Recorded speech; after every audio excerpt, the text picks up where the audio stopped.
Agora, coisa linda! Menina, você não sabe que eu tô colocando. E aí, Deixa eu colocar um negócio aqui mais alto. Eu tô colocando meu celular amarrado aqui porque eu esqueci meu negócio no trabalho. Imagine.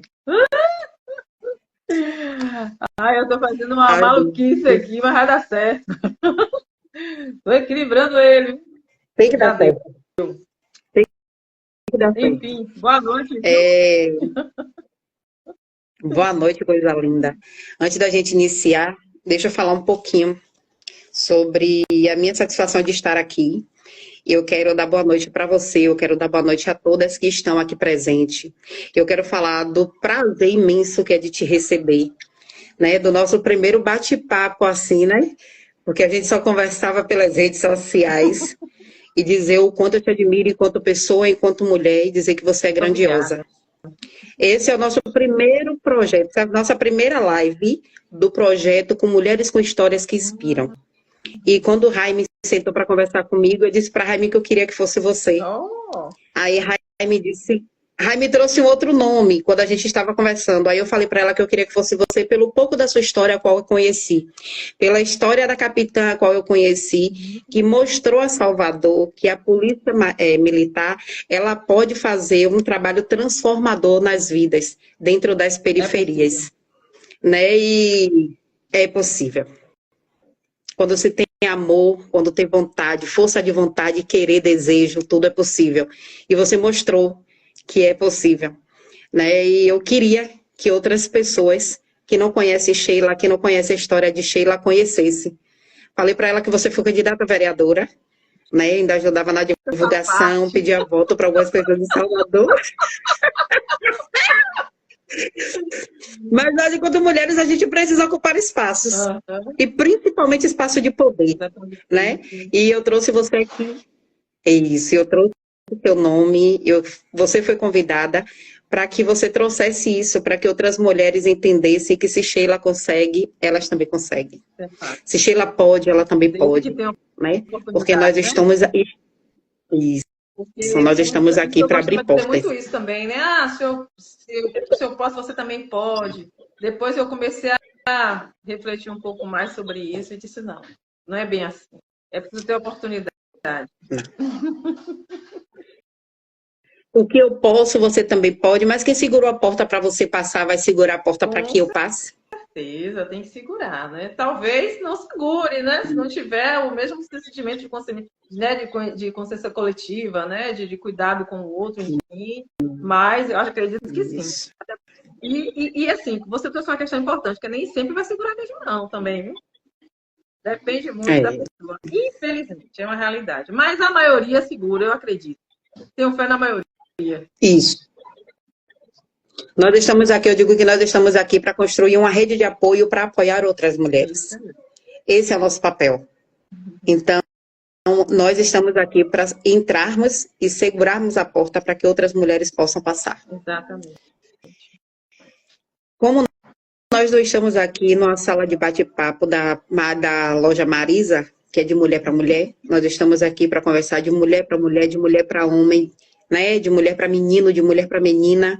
Então, nós estamos aqui para contar histórias e histórias que salvam, que curam e que engrandecem, que fortalecem, que constroem laços, e não que causam nós. Então, você vai ter a oportunidade de se apresentar, de dizer quem é você, de falar sobre o seu projeto e de iniciar falando sobre o que nós viemos aqui realmente fazer. Bom, eu sou Sheila Barbosa, nascida e criada no bairro da Liberdade, tenho 50 anos, vou fazer 51, uma boa ideia, em julho. Canceriana raiz. Bom, sou policial militar, né? Atualmente capitã da Polícia Militar. Sou especialista em segurança pública, né? Ó, vai ter esse barulho aqui, viu? Que eu moro na ladeira da Santa Cruz, viu? Paralelo ao Parque da Cidade. Daqui a pouco vai ter a gata, a cadela também por aqui. Daquele tumulto.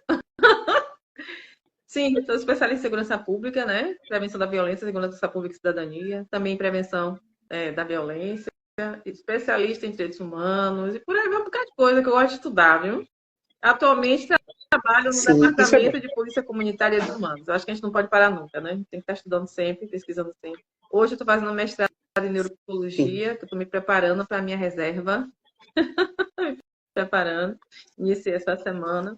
E faço especializações, né? Eu sempre gosto de fazer especialização e acho importante novos conhecimentos. Eu sempre procuro uma especialização assim que seja baratinha, né? Lógico, boa e barata. E eu faço na Escola Mineira de Humanidades. Eu amo demais psicanálise e psicopatologia da infância e adolescência. Então, eu não paro, eu sou essa pessoa que está movimentando o tempo todo, que eu acredito que é necessário. E é isso. A gente vai falar um pouquinho, né, que você me trouxe, me perguntou, o que é que a gente vai falar? Bora falar de direitos humanos na segurança pública, acho importante, que as pessoas tenham uma visão, às vezes, deturpada, né, do que são esses direitos humanos, principalmente dentro da segurança pública. A gente acha que direitos humanos é só para bandido, né, aquela velha frase, né, só para bandido. Infelizmente, a gente tem essa cultura de pensar assim, que a gente deixa de entender um pouco o que são esses direitos humanos, né? Quando você tem saúde atendida, isso é direito humano, né? Quando você tem educação atendida, isso é direito humano. Então, quando você tem algumas coisinhas, os direitos fundamentais, enfim, é direito humano. E no caso da segurança pública, a gente sabe que esse direito humano é extremamente negligenciado, principalmente em Salvador e dentro das comunidades, né? Periféricas, infelizmente. Sim. E principalmente com relação à segurança pública, que é o nosso tema aqui hoje, que é um pouco complicada essa situação dentro das comunidades. Eu estou aqui para a gente bater um pouco esse papo também, falar um pouco da minha experiência, da minha vivência, de como é que eu labuto assim nessa área.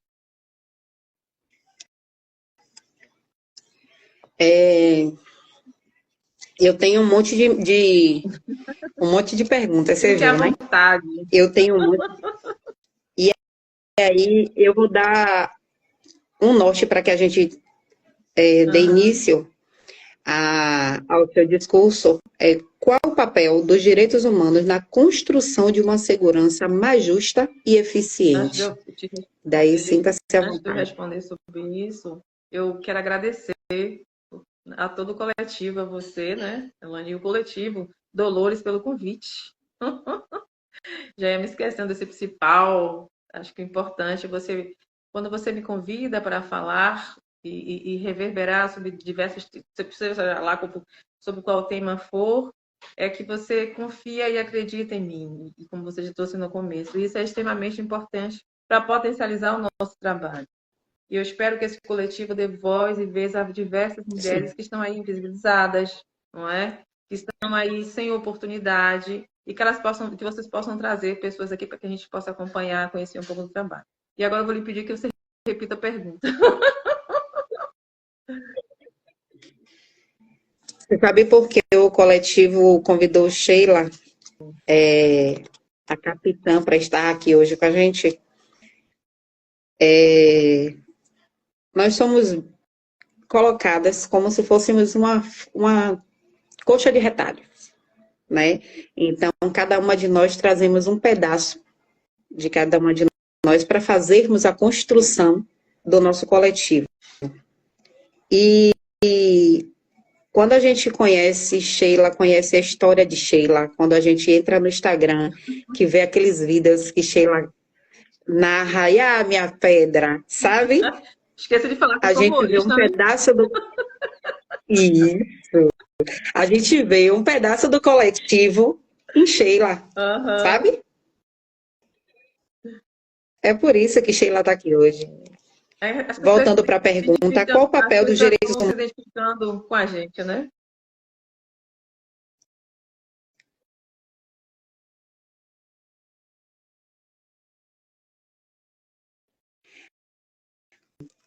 Agora, estou te ouvindo. Está me ouvindo? Pronto, travou um pouquinho. Foi. Agora sim. Qual o papel dos direitos humanos na construção de uma segurança mais justa e eficiente? Principalmente, eu acredito que o papel dos direitos humanos nesse sentido aí é a garantia da vida, né? A garantia da dignidade humana, é o cuidado com o outro, é ter tudo que está escrito na Constituição respeitado. Eu acho que é mais ou menos por aí. É a busca pela valorização do outro, pela validação dos seus direitos, não é? É mais ou menos por aí. E a gente sabe, infelizmente, que isso não acontece, sabe? Diariamente, a gente assiste nos jornais, eu mesma já deixei de assistir jornal. E aí eu fico mais no canal fechado, enfim, para poder escolher o que eu quero assistir. Aí quando eu chego na rede social, infelizmente, a gente se bate, né, se depara com situações assim, extremamente violadoras dos direitos humanos. Isso, para mim, machuca bastante. Principalmente para mim, que quando a gente vem de comunidade, né? Quando a gente vem de lá, a gente sabe quais são as dificuldades e as limitações, as faltas de oportunidades. Então é difícil você ver, por exemplo, o tratamento da violência apenas pelo produto final, que é o crime, não é? E não pela toda a subjetividade de capitais dela, o papel de direitos humanos justamente aí, para garantia desses direitos mínimos a ser. Porque, por exemplo, todos os profissionais de segurança pública são garantidores de direitos humanos. Todos, sem exceção, é constitucional. Infelizmente, muitos deles, muitos, mas não uma grande maioria, uma minoria, violam esses direitos. E a gente sabe disso, eu sou uma pessoa muito transparente, eu gosto muito da transparência, eu não sou hipócrita, de forma alguma, de romantizar a coisa, eu não é fruto de um processo de formação da nossa sociedade, que a gente fala um pouco mais, mas a gente precisa entender que para que a gente tenha uma segurança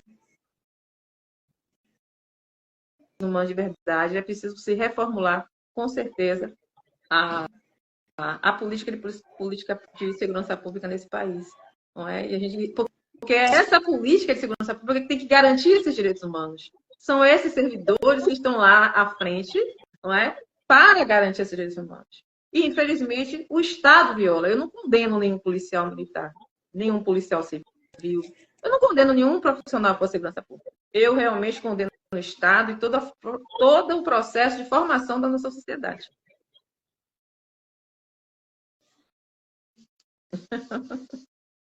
Palmas para ela, porque eu penso da mesma forma. Segurança pública deve focar mais na repreensão do crime ou na prevenção? É o que eu falei anteriormente.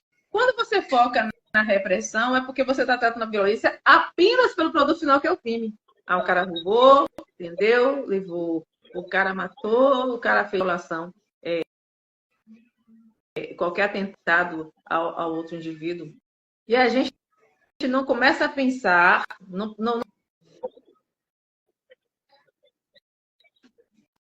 para o cara chegar a fazer qualquer delito, o indivíduo chegar a fazer qualquer delito, ou uma mulher, que a gente muitas vezes esquece, né, do protagonismo feminino, que estão aí em alta, né, também, infelizmente, não é, nessa área, né? E aí, o que acontece? Quando a pessoa vai chegar a praticar determinados atos, determinados delitos, não foi do nada. Ninguém nasceu, eu quero ser ladrão, eu quero ser traficante, nada disso. O que é ofertado a essas pessoas? Não é? Qual é a realidade delas? Que repertório cada uma delas traz? É mais sobre isso. E a gente precisa entender que se você não trabalha com a prevenção, se você não se antecipa, consequentemente você vai ter essa violação, mais possibilidade da violação dos direitos humanos. Então você não vai trabalhar apenas o produto final, que é o crime, mas sim tudo que está por trás disso. Isso, viu? Eu vou te falar. Sua mãe.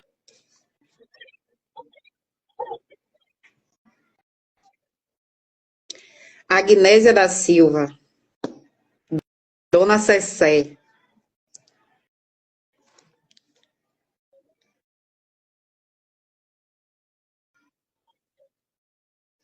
Ademar Lima de Santana. Essa é a sua filiação, não é isso? Filiação do Brasil. Quem é e a mãe do Brasil? Sim. É o genocídio e a escravidão. Então, tudo vem desde lá. Simplesmente é uma realidade. Então, tudo que nós vivemos hoje é fruto desse processo histórico, desse processo de formação. Se a gente for pensar mais recentemente, digamos assim, no período da ditadura militar, vou dar um exemplo, nós tivemos um período de grande desenvolvimento econômico, um milagre econômico, o PIB lá nas alturas, enfim, o Brasil botando para quebrar. Mas só que durante esse desenvolvimento econômico não se pensou onde é que essas pessoas que estavam saindo do campo iam ocupar. Quando elas chegam nas cidades, elas têm espaço para elas têm expectativa, elas vão ocupar os piores lugares. vão estar sujeitos às piores.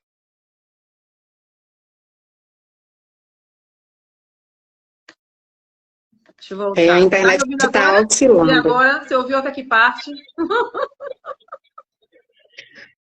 Vamos voltar aqui rapidinho. Qual o nome da sua mãe? Agnésia da Silva. Só que se você chegar em São Francisco do Conde e perguntar quem é Cecé, qualquer pessoa te leva na casa dela. E o nome do seu pai, Ademar Lima de Santana.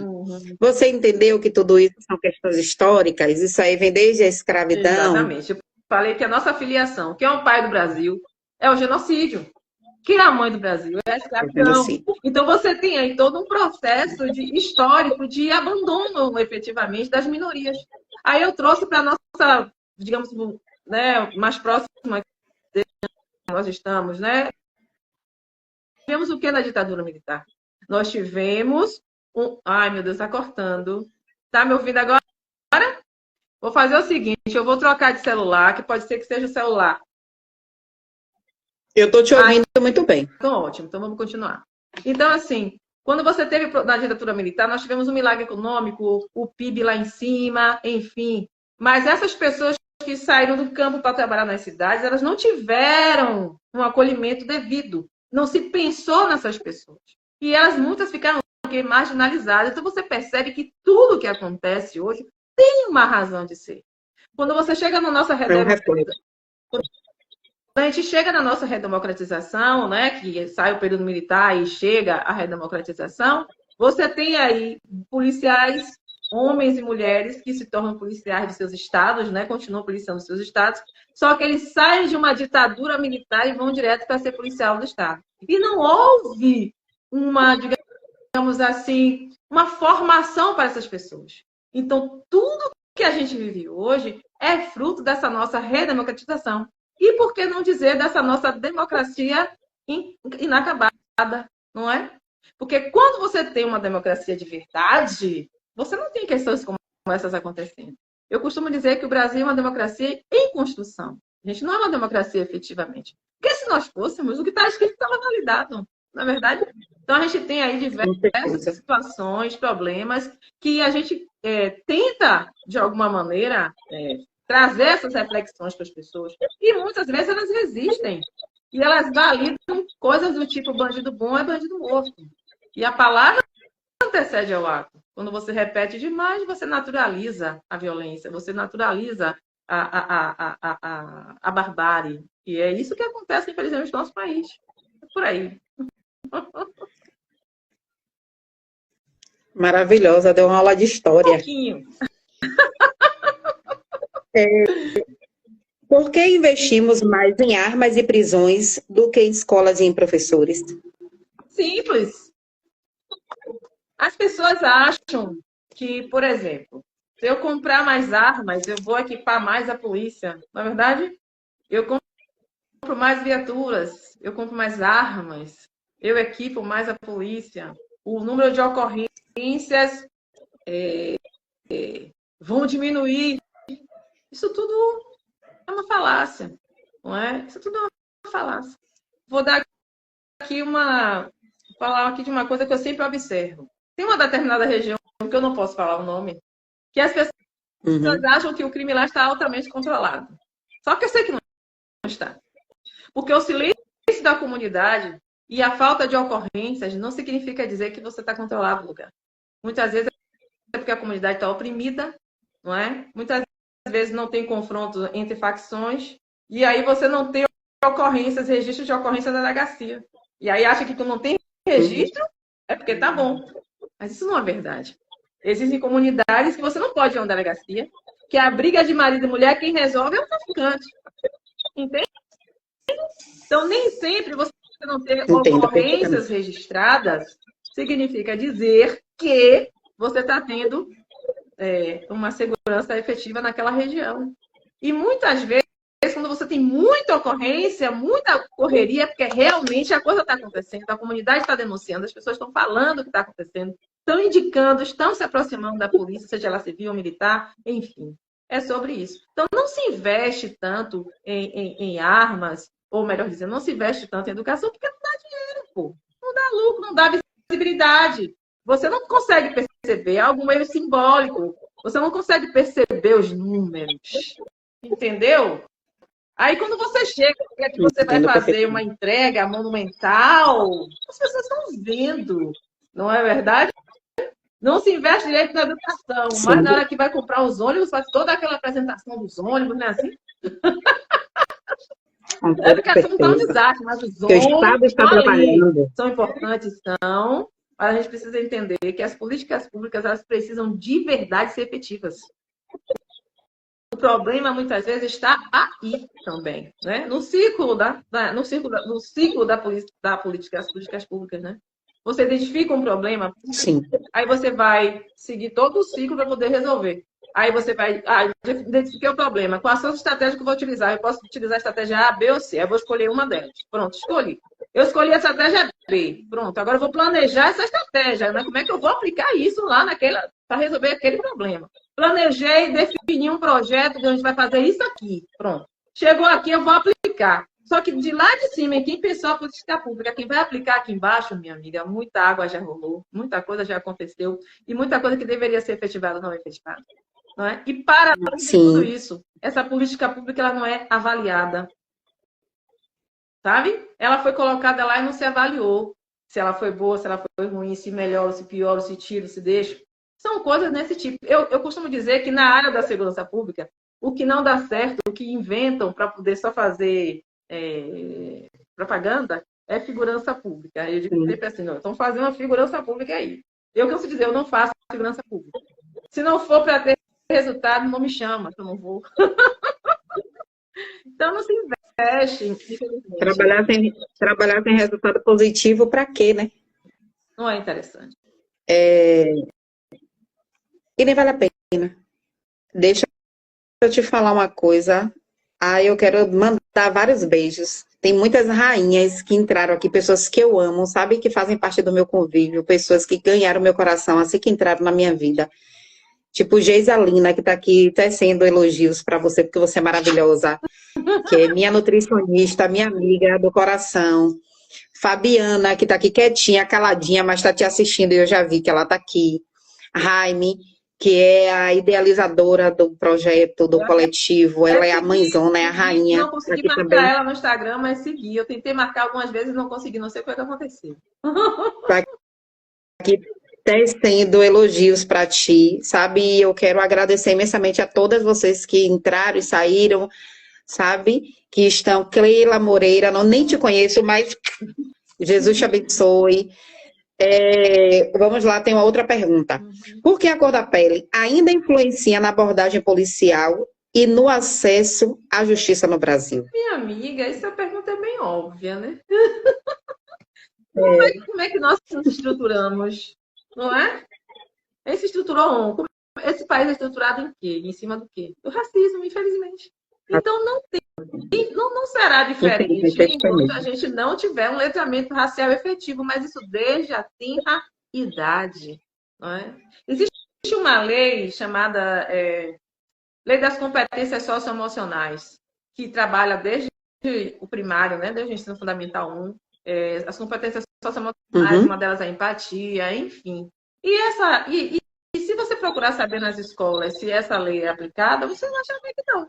Se você procurar buscar nas escolas se para além dela ser aplicada, se há uma fiscalização, não. É aquela história que eu estou falando. Você põe no papel, você apenas materializa uma política pública, você coloca no papel, melhor dizendo, e você não materializa ela como ela deveria. Quem criou, ótimo, perfeito, as leis das competências socioemocionais. Mas cadê a prática disso tudo aí? Então, o nosso país ele é estruturado no racismo. E tem gente que diz que racismo não existe, infelizmente, nos tempos atuais ainda é tristíssima a realidade. Então, você não vai ter, não vai ser diferente. Uma abordagem policial na Pituba nunca vai ser igual a abordagem policial dentro do Nordeste Amaralino. Isso a gente sabe. Né? Isso a gente sabe. Entendeu? E eu volto a dizer, eu não culpo os policiais. Eu não culpo nenhum policial. O que eu trago é uma política de Estado que se retroalimenta a cada ano. Infelizmente. Quando o Lula assumiu o primeiro mandato dele, ele criou uma coisa muito interessante, que foi o PRONASSE. Esse PRONASSE formava os policiais militares. Os policiais recebiam dinheiro para estudar online. Era muito legal esse programa. E nesse período de 2004 a 2014, ou de 2005 a 2014, alguma coisa assim, houve uma redução do número de homicídios, houve uma redução de muitos índices no país. E nesse meio tempo aí, Dilma entrou logo depois, enfim, ela descontinuou o PRONAF. Quando ela descontinua o PRONAF, e ela depois se arrependeu, ela criou o programa Brasil pela Paz, alguma coisa assim, e ela só aplicou no estado de Alagoas esse programa. Então, o que foi que aconteceu? Os números voltaram a crescer. Então, será que foi avaliado essa condição de vamos tirar o PRONAF?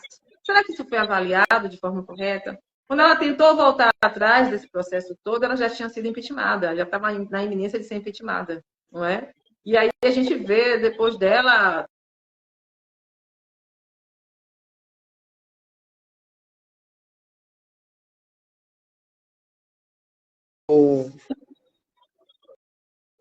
Infelizmente, eu não vejo expectativa de mudança, porque eu já estive na direita, eu já estive na esquerda, eu já estive no centro.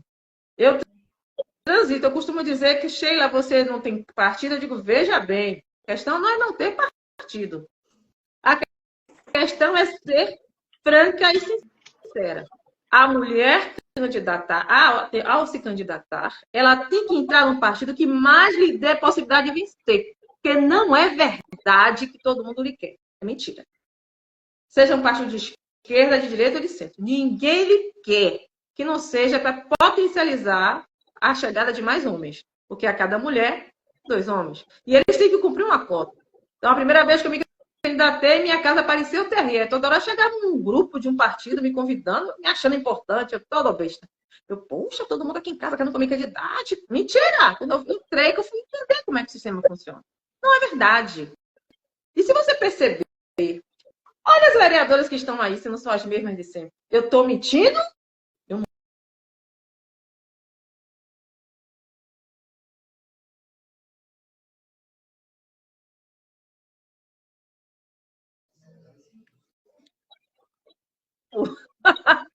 Porque eu não vou me vender ao sistema e não vou aceitar, né? Mas, enfim, vou esquecer essa parte de política para lá. Vou voltar para a questão aqui. Eu até esqueci o que foi o que mesmo. Eu falo, viu, gente? Mas você respondeu. Você respondeu essa e mais umas 2 ou 3 perguntas que estavam para serem feitas. Vamos lá. Tem uma pergunta aqui que fala assim: se a polícia realmente existe para proteger, por que as mães negras choram a morte de seus filhos pela mão do Estado, enquanto outras mães dormem tranquilas, confiantes na segurança pública? Você respondeu. De uma certa forma, já respondeu. Mas se quiser comentar. Infelizmente, choram e continuarão chorando. Isso. Infelizmente. E continuarão chorando, sabe? Eu acho que o povo, a sociedade em si, de comunidade principalmente, eles não que são os que mais sofrem. Eles não são, obviamente, não dão oportunidades a eles de ter essa reflexão. Eles não conseguem perceber o poder que eles têm, o poder transformador que eles têm. Porque os maiores eleitores, os maiores colégios eleitorais estão dentro dessas comunidades. Isso é fato. Estão lá dentro. E são essas pessoas que são totalmente manipuladas. E que o caixão, quem vai dar para o filho dela é o político que ela elegeu. É uma realidade. Quem vai dar o ônibus para levar a família para o sepultamento é o cara que ela elegeu. E que quer que ela continue naquela desgraça ali, tá entendendo? Infelizmente. E ela não consegue enxergar que o cara que ela elegeu poderia modificar toda a estrutura, mas ele não vai modificar. Porque se ele modificar toda essa estrutura, ele não permanece ali sentado. Não permanece ali também. Eu tenho uma esperança assim, sei lá, que o povo fique doido assim, não, se revolte, se rebele. Eu não, entendeu? A única esperança que eu tenho assim, longe é essa, que um dia o povo diga, não vou votar em ninguém, vamos embora buscar pessoas de verdade, entendeu? Que também está complicado, porque muitas lideranças comunitárias que estão dentro das comunidades estão a serviço dessas pessoas, formando opiniões, dando cesta básica, agradando, favorecendo as festas e por aí vai.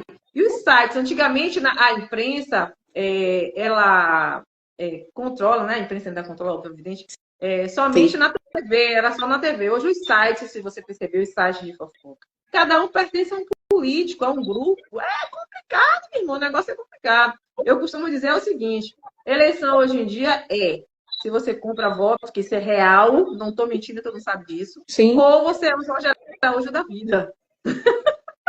Que cara que deu uma sorte. Na Que verdade, cara que deu uma não deu sorte a questão da identidade. Quem não sofre o que Jorge Araújo sofreu? Desrespeito, sorte. desvalorização. Então as pessoas se identificaram com a história dele, entendeu? E ele é merecedor. É um cara incrível. Eu sou fã de Jorginho. Eu encontrei ele em Corno de Faria fazendo campanha, eu abracei ele tanto assim. Ele começou a dar risada. Eu sempre que eu encontro ele, abraço muito ele. Eu sou fã de Jorge Araújo. Eu espero. Eu ainda não comecei a acompanhar os vereadores, estou esperando eles assentarem as malas. Porque eu acompanho todos os vereadores, principalmente os que inicialmente, né, que são o primeiro mandato, eu acompanho. E aí eu taco o pau nele próprio, eu falo na cara, você tá errado nisso, você tá errado naquilo, eu falo mesmo, nem aí, sou desassombrada. Nessa última eleição mesmo, eu briguei com todo mundo do partido mesmo, porque eu percebi que estavam me desrespeitando, e eu não baixo minha cabeça para senhor ninguém. Eu digo direto que eu sou funcionária pública concursada. Eu não estou nem aí se eu vou perder ou se eu vou ganhar. Mas eu não abro mão de mim. Eu não sou expectativa de ninguém. Eu broto para quebrar em qualquer um que me desrespeitar.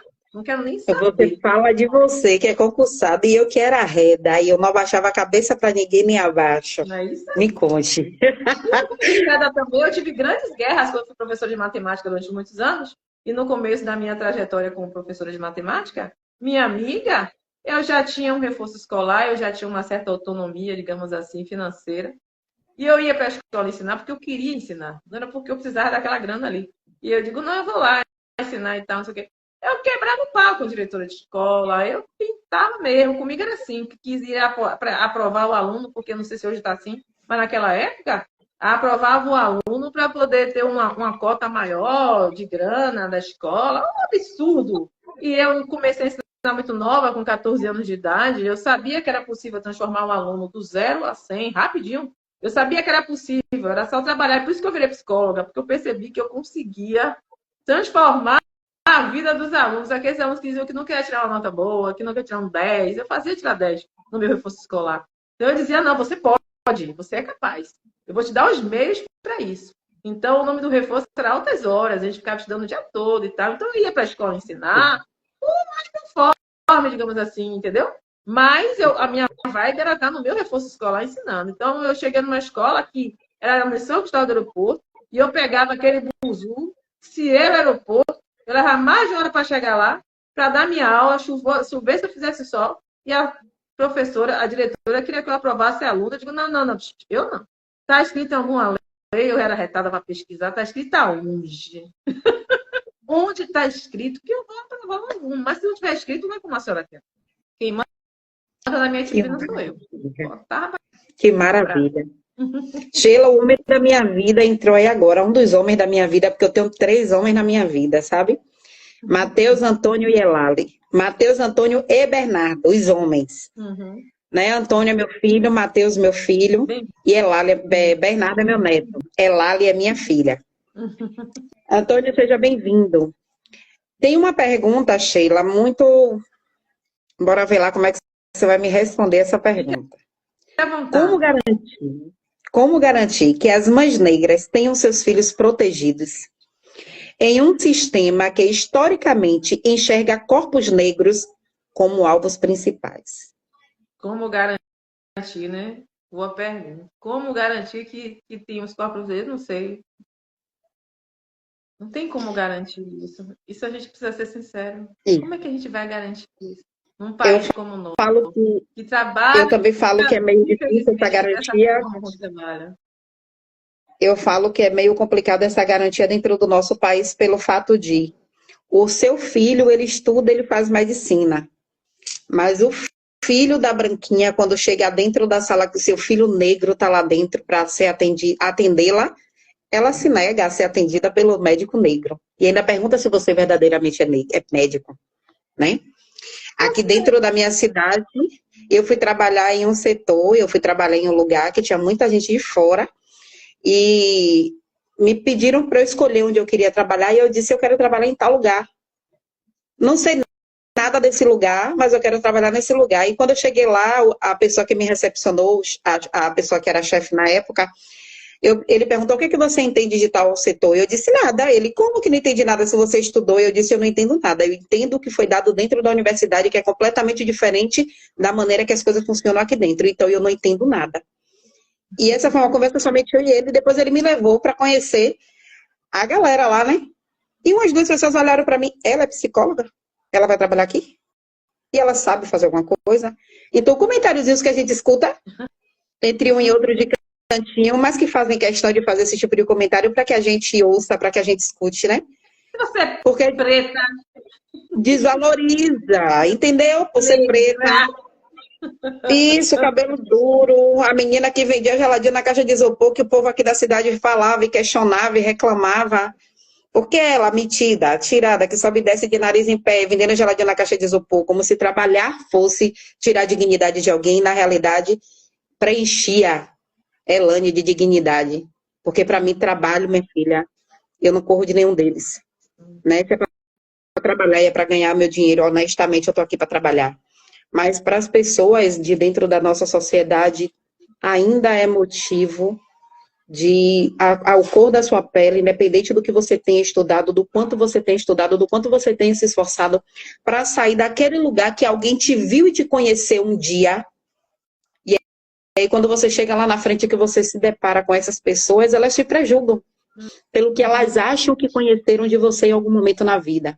Então, por isso, eu concordo principalmente pelo fato de não só que a gente vai ter a dificuldade de blindar, de proteger os nossos filhos do Estado, mas também de uma sociedade que é preconceituosa, racista, sexista, sabe? A gente precisa começar a socioeducar as pessoas, psicoeducar as pessoas, dentro dos lares, dentro das escolas. Eu falo sempre eu trabalhava na saúde e eu palestrava muito por todos os setores. Me chamava para a educação, todas as escolas que me chamavam, eu ia, sabe, independente do horário, era manhã, era tarde, era noite, eu estava lá, porque eu acredito que esse é o nosso papel, psicoeducar, abrir portas, abrir mentes, porque não adianta, você tá com isso aqui aberto, tá com isso aqui aberto, isso aqui tá fechado, né? exatamente. A sociedade, ela precisa mudar, mas para a sociedade mudar, a gente começa a mudança por onde? Por nós, pelo meu comportamento, pela minha forma de ver o mundo e de me ver. Como é que eu me vejo? Eu vejo o mundo da maneira que eu me vejo. Né? Um autoconhecimento é necessário, é importante. A gente precisa provocar isso nas pessoas. Eu acredito fielmente que hoje o modelo que a gente tem visto dentro das escolas, eu vou trazer aqui para São Francisco do Conde uma coisa que aconteceu aqui dentro de São Francisco do Conde, agora por esses dias que saiu até nos jornais. Uma criança... Você ama? Ai, eu também sou apaixonada, Sheila. Sou apaixonada. Amo minha terra. Eu digo que São Francisco do Conde ainda é o melhor lugar do mundo para se viver. E ali em Paramirim, disse que uma criança de 10 anos foi espancada por vários outros coleguinhas por causa da religião dela. Uma criança de religião de matriz africana, porque veio e traz a raiz, né, da família, diz que apanhou dos outros coleguinhas, sofreu bullying e tal, por causa disso. São crianças, 10 anos. O reflexo que essas crianças estão levando para dentro da escola... A intolerância precede o ódio, não é? Primeiro você se torna intolerante, depois você se torna violento. E se você trabalha sobre religião, volto a dizer, né? Se você fala para as pessoas que o país é laico, e se você consegue fazer esse trabalho desde a tenridade e ter continuidade, porque a gente precisa ter continuidade nas coisas, não é? Não adianta você falar da primeira até a quarta série e esquecer depois, né? Do ensino fundamental 1, esquecer que você precisa dar continuidade a todo o processo. Desde a Sim, tenridade, o indivíduo ele está em construção, ele está em desenvolvimento, não é verdade? Cada um com vai toda trazer o seu certeza. repertório. Cada repertório trazido vai de acordo ao que ela vivencia e ao que é ofertado a ela, não é? Sim, Então, quando você tem crianças que não têm uma boa formação desde a tenridade, você, infelizmente, o que é que você vai ter? Pode ou não ter, né? Às vezes não acontece, mas há uma maior probabilidade daquele indivíduo delinquir. E aí você vem para aquela história de redução da minoridade penal, né? Isso é que é terrível. E essas tentativas de redução sem nenhum estudo, sem nada previsto. E esquecem que o desenvolvimento integral do indivíduo psicológico é até os 18 anos. É sobre isso também que as pessoas tendem a querer esquecer e criar leis, não é verdade? E desconstruir coisas que são elementares. Você, quando tinha 16 anos, fez algo que hoje você olha para trás, meu Deus, eu jamais faria. Todos nós, de alguma forma, fizemos algo. Não é? Eu vou dar o meu exemplo. Quando eu tinha 16 anos, minha mãe disse assim: você não vai sair para o carnaval. Ela não gostava desse rapaz que eu namorava, ele tinha 5 anos a mais do que eu tinha 16 e 21. Eu fui. 5 anos depois eu me arrependi. 3 anos depois eu me arrependi, ou 2 anos depois eu me arrependi. Muito. Entendeu? Então, o adolescente, as pessoas até os 18 anos, ela está em formação ainda. Ela não está pronta. E como é que você quer que uma pessoa de 16 anos responda como se um adulto fosse? Um indivíduo de 16 anos. Óbvio, evidente que nós temos os transtornos da personalidade, os psicopatas, né, da vida, né? Mas são sim, apenas 6% no mundo. O restante são pessoas que estão em formação e que, se mal formadas, e se a ela não for ofertado o que efetivamente deve ser ofertado, há essa possibilidade. Eu tive carências, mas graças a Deus eu tive, no meu tempo, no nosso tempo, nós tivemos condições, não é verdade? E hoje? sim. Então, está Hoje as coisas cada estão vez bem pior. complicadas. As escolas estão vazias. Os adolescentes de hoje, eles não querem ser CLT, né? Até gravei um vídeo hoje falando, já postei. Eles não querem ser CLT, meu amigo. A juventude hoje não quer saber de estudar, ela quer saber de WhatsApp, Instagram, TikTok, entendeu? Ela quer sonhar com aquilo que Virgínia Fonseca oferta ali, como se todo mundo fosse ter condições de ter a vida da Virgínia, não é verdade? E esses sonhos que são vendidos aos nossos adolescentes hoje. E o que você vai esperar dessa geração? Um grande de adoecimento mental, isso é fato. Depressão, frustrações, não é? Suicidas, vai acontecer. Porque, infelizmente, é para esse lado que nós estamos caminhando, em razão dessa tecnologia, em razão dessas redes sociais, enfim. E a gente não pode aceitar e ficar de braços cruzados e aceitar que alguém diga que um jovem de 16 anos era pombo. Peraí, pô. Peraí. As pessoas, quando falam coisas desse tipo, desse nível, é porque elas não entendem o processo da formação da sociedade brasileira, do desenvolvimento de um indivíduo. Ela não entende de várias coisas. Ela não entende sobre letramento racial. Ela não entende nada de nada. E aí ela reverbera, ela só repete. E a gente precisa ter esse cuidado de não estar repetindo coisas sem ter propriedade sobre elas. E mais ainda, a gente tem que ter uma vontade, não fugir do debate. Muitas vezes você não abre mão das suas próprias convicções. E a partir desse momento que você não abre mão das suas próprias convicções, você deixa de aprender. Você deixa de saber das coisas. Entendeu? E você deixa de Sim. refletir sobre questões que são extremamente importantes. Estão me pedindo aqui o controle da televisão. Então, você está falando aqui, eu estou olhando. Sei lá. Eu vou te fazer mais uma pergunta. Uhum. Se o jovem branco de classe média some, a mobilização imediata. Uhum. Se o jovem negro some, sua mãe precisa implorar para que investiguem. Vai no Alô Juca, vai no Portal do Casé, vai na TV Bahia, vai nos Desaparecidos. Recentemente, você acompanhou um confronto que teve na Avenida Paralela, em que uma Que dentista morreu? que matou a dentista. Você viu a repercussão? Não, eu não assisto Até na televisão. Não, a repercussão na rede social. Até na Choquei, aquela página bombástica estava. Aquela página com mais de 20 e tantos milhões de seguidores. Em todo o Brasil se falava da morte dela. Mas se fosse um mototáxi? Ninguém vai falar. É seletiva a coisa. Eu É faço seletiva. parte de um grupo, eu faço parte de um grupo de WhatsApp que colocam ali algumas coisas que têm acontecido dentro de toda a Bahia. Hoje, um rapaz estava rodando de Uber e aí um cara matou ele. Foi assaltar para poder tomar o carro, matou ele, deu tiro. Na minha cabeça, matou porque estava lá esticado e parecia não ter mais sinais. Eu não quis nem terminar de olhar. E aí no vídeo, o cara gritava desesperadamente, como é que pode? O cara é trabalhador, pai de família, trabalhando e vem roubar e atira no cara para poder matar desse jeito. Eu olhei meu Instagram. Isso foi ontem. Eu olhei no meu Instagram hoje. Ninguém postou. Tem nada. Nenhuma página. Nada. Isso foi Ele não é branco, cara. Foi onde? Que cidade? Salvador. Ah.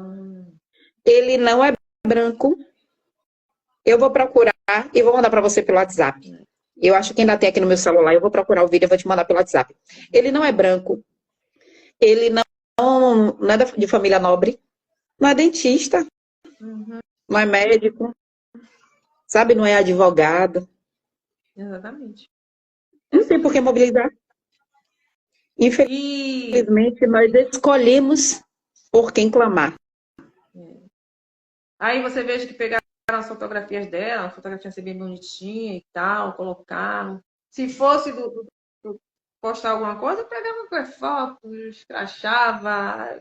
E outra coisa, quando você vê pegar o caso, por exemplo, do cidadão que estava no bar, foi perseguido, ele e o rapaz, ele tomou um tiro, ele tinha um sonho de ser jornalista, alguma coisa assim, tem um sonho de ser jornalista, enfim.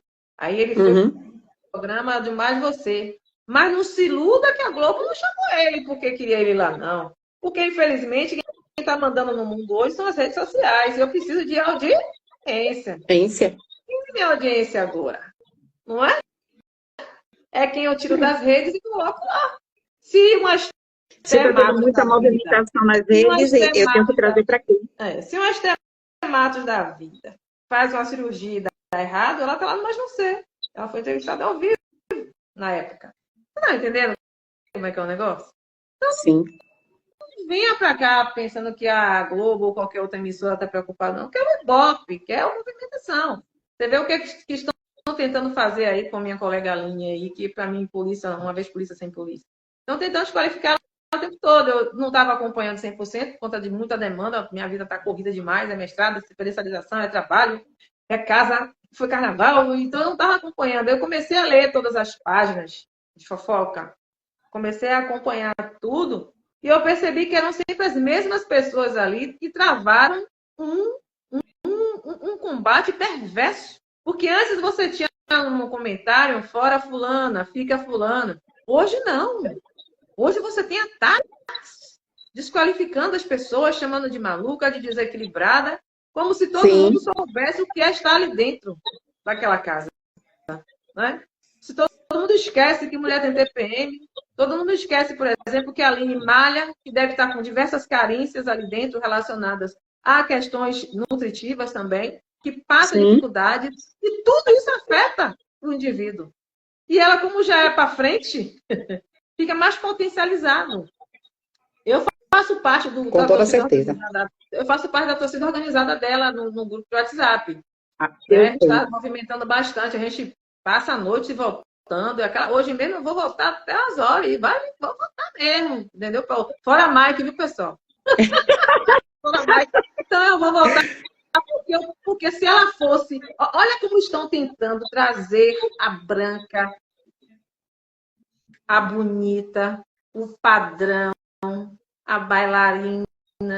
Percebe como é que é o negócio? É perverso. É perverso. Essa mesma Globo que precisa hoje de Aline para ter o Ibope lá em cima, para que tenha movimento na casa, que ela é a única que movimenta efetivamente, essa mesma Globo que precisa de Aline é a que vai derrubar ela. Não se iluda. Eu digo, a gente pode levar a Aline até a final. Não sei se a gente consegue levar até, O como é que pódio. se chama? O pódio. Né? A gente não sabe se consegue levar ao primeiro lugar. Mas Mas até a o gente está lutando. final foi. A nossa luta não é contra a Mike. Nossa luta não é contra Eva. Não é contra a Renata. É contra o sistema. Sim. Eu já percebi que a nossa... E tanto é que eu percebi alguns influenciadores se mobilizando, que ninguém está se mobilizando. Mas o pessoal começou a perceber o que está acontecendo. Né? O racismo velado, o desrespeito, o tratar a mulher preta como louca, como desequilibrada, como violenta, como agressiva. Não é verdade? É o que estão tentando fazer com ela aqui fora. E a minha dor maior é ver pessoas escreverem coisas que vão além da desumanidade. É uma coisa assim bem perversa mesmo. São pessoas ruins. E é por essa razão que, a partir de ontem, vou comentar o Big Brother Brasil, vou comentar bastante, eu não estava comentando, mas vou comentar justamente para ajudar e fazer as pessoas refletirem com humor, através do humor, fazer as pessoas refletirem. E antes da live, inclusive, eu postei um vídeo no feed e nos stories, para poder movimentar a nossa live de agora, o povo ficar xereta. Tudo certo. Eu quero te dizer, né, que já está no nosso horário, que deveria ser 1 hora, mas 1 hora passou tão corrida, de tão gostoso que foi, passou muito rápido. Eu quero que você fale um pouco, né, dos seus projetos, do projeto que você tem nas periferias de Salvador, dos troféus que você já ganhou, dos seus prêmios, né, do prazer. Eu vou falar de um que mais me tocou. Isso. Hoje eu tenho apoio a diversos projetos sociais, eu não estou diretamente ligada a eles em razão das minhas atividades, mas apoio diversos projetos sociais de forma velada. Às vezes eu divulgo uma coisa aqui, outra ali, mas eu geralmente me preservo porque as pessoas têm uma tendência a achar de que você faz isso porque você se candidata, aí você é perverso também. Não esquece da sua trajetória, que desde nova eu faço essas coisas acontecerem. Antes de Instagram, Facebook, WhatsApp, eu já estava ali fazendo as coisas acontecerem. Né? Então, é perverso, então eu procuro me manter no anonimato muitas vezes, por conta disso. Sempre que alguém me liga e precisa de um apoio, de alguma coisa, eu estou lá e colo. Mas, assim, um projeto para mim que foi um divisor de água, foi o Muro do Futuro, que foi aqui no meu bairro, né, onde eu moro, Santa Cruz. Nós tínhamos próximo à base comunitária, ela fica no meio, 2 escolas, uma do lado, outra do outro. E próximo a uma das escolas tinha um muro. E em frente a ele, um beco que era chamado de Beco do Fuzila, porque os indivíduos atiravam nesses muros e faziam vários disparos para testar suas armas nesse muro. E quando eu cheguei para comandar a base comunitária de Santa Cruz, eu tomei um choque com relação àquilo, porque ficava a poucos metros da entrada da base e a nem 10 metros da entrada da escola. E eu fiquei com essa missão de resolver esse problema, eu não sabia como resolver. Eu levei 1 ano e meio, 1 ano e 9 meses para conseguir resolver, 1 ano e meio para conseguir resolver isso. Primeiro eu fiz diversas ações e projetos com a Polícia Vamos ao Cinema, ao teatro, ao museu, à biblioteca. É aquilo que eu falo de você tratar a violência não pelo seu produto final, mas sim por toda a subjetividade que as deram. Então eu comecei a oportunizar a comunidade com diversas ações do próprio governo, né? Buscando as secretarias de governo. E depois de 1 ano e meio que eu consegui isso, eu inventei o desfile da primavera e nós pintamos esse muro de uma ponta à outra, não é? Grafitamos com o tema primavera. E onde tinha esses disparos de arma de fogo, eu coloquei uma árvore. Cada buraquinho era como se fosse uma fruta na árvore, né? Eu coloquei essa árvore dentro de uma porta e escrevi em cima: abre-se uma porta para o futuro. E no dia do desfile da primavera, eu me arrepio sempre quando eu conto essa história. Foi inacreditável. Eu não sabia como é que a gente ia tapar os buracos de tiro, que eu tinha medo deles atirarem novamente, de se sentirem afrontados. Eu não sabia que naquele 1 ano e 8 e 6 meses eu já tinha conseguido chegar neles, em toda a comunidade, não é? Com todas as ações que eu desenvolvi. E quando eu tapei esses buracos, no dia do desfile da primavera, foi um desfile imenso que eu nem acreditei, as escolas todas participaram. Nós colocamos um palanque, tivemos apresentação de teatro, de dança, de música, foi muito lindo. E nessas apresentações, no momento de uma das apresentações, eu interrompi, pedi o microfone e disse que a gente precisava fazer, tinha uma missão, que a comunidade tinha uma missão. E que no dia que eu estava pintando de branco ainda o muro, um menino saiu do beco e disse assim para mim, olha, aqui vai deixar de ser o beco do Fuzila. Uma criança que disse quando ele estava saindo. Quando eu olhei para trás, eu comecei a chorar muito. Digo, poxa, olha o significado já para aquela criança. Então a gente está no caminho certo. Estava eu e o então cabo Davi Márcio. Pô, Davi, você viu o que ele falou? E aí, no dia do desfile da primavera, vou mandar esse vídeo para vocês. No dia do desfile da primavera, eu cheguei no palco, chamei esse garoto e disse, olha, ele disse que ali vai deixar de ser o beco do fuzil. Só que eu não sabia com que tapar o buraco, porque eu não tinha ainda ideia. Quando eu cheguei na base, eu tinha comprado cimento branco, o grafiteiro foi para poder cobrir, enfim. Só que quando eu cheguei lá, na base, tinha um papel toalha alvinho. Foi lindo isso. A gente começou a jogar para cima os papéis, e a comunidade toda foi pegando e foi tapando os buracos.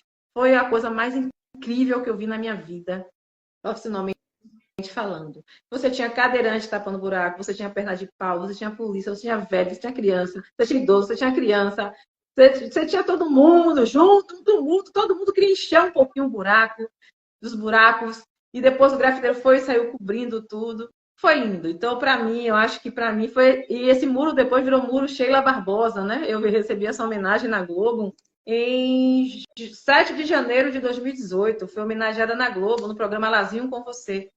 Depois eu vou mandar também esse link para vocês assistirem. Assim, foi incrível. Homenagens eu tenho diversas, mas assim, eu não ligo para nada disso. Eu sou uma pessoa que eu gosto de ver as coisas acontecerem. O que me deixa feliz, o que me realiza. Eu vou receber uma medalha agora, uma honraria, a medalha Três Marias, uma medalha muito importante da Polícia Militar. Vou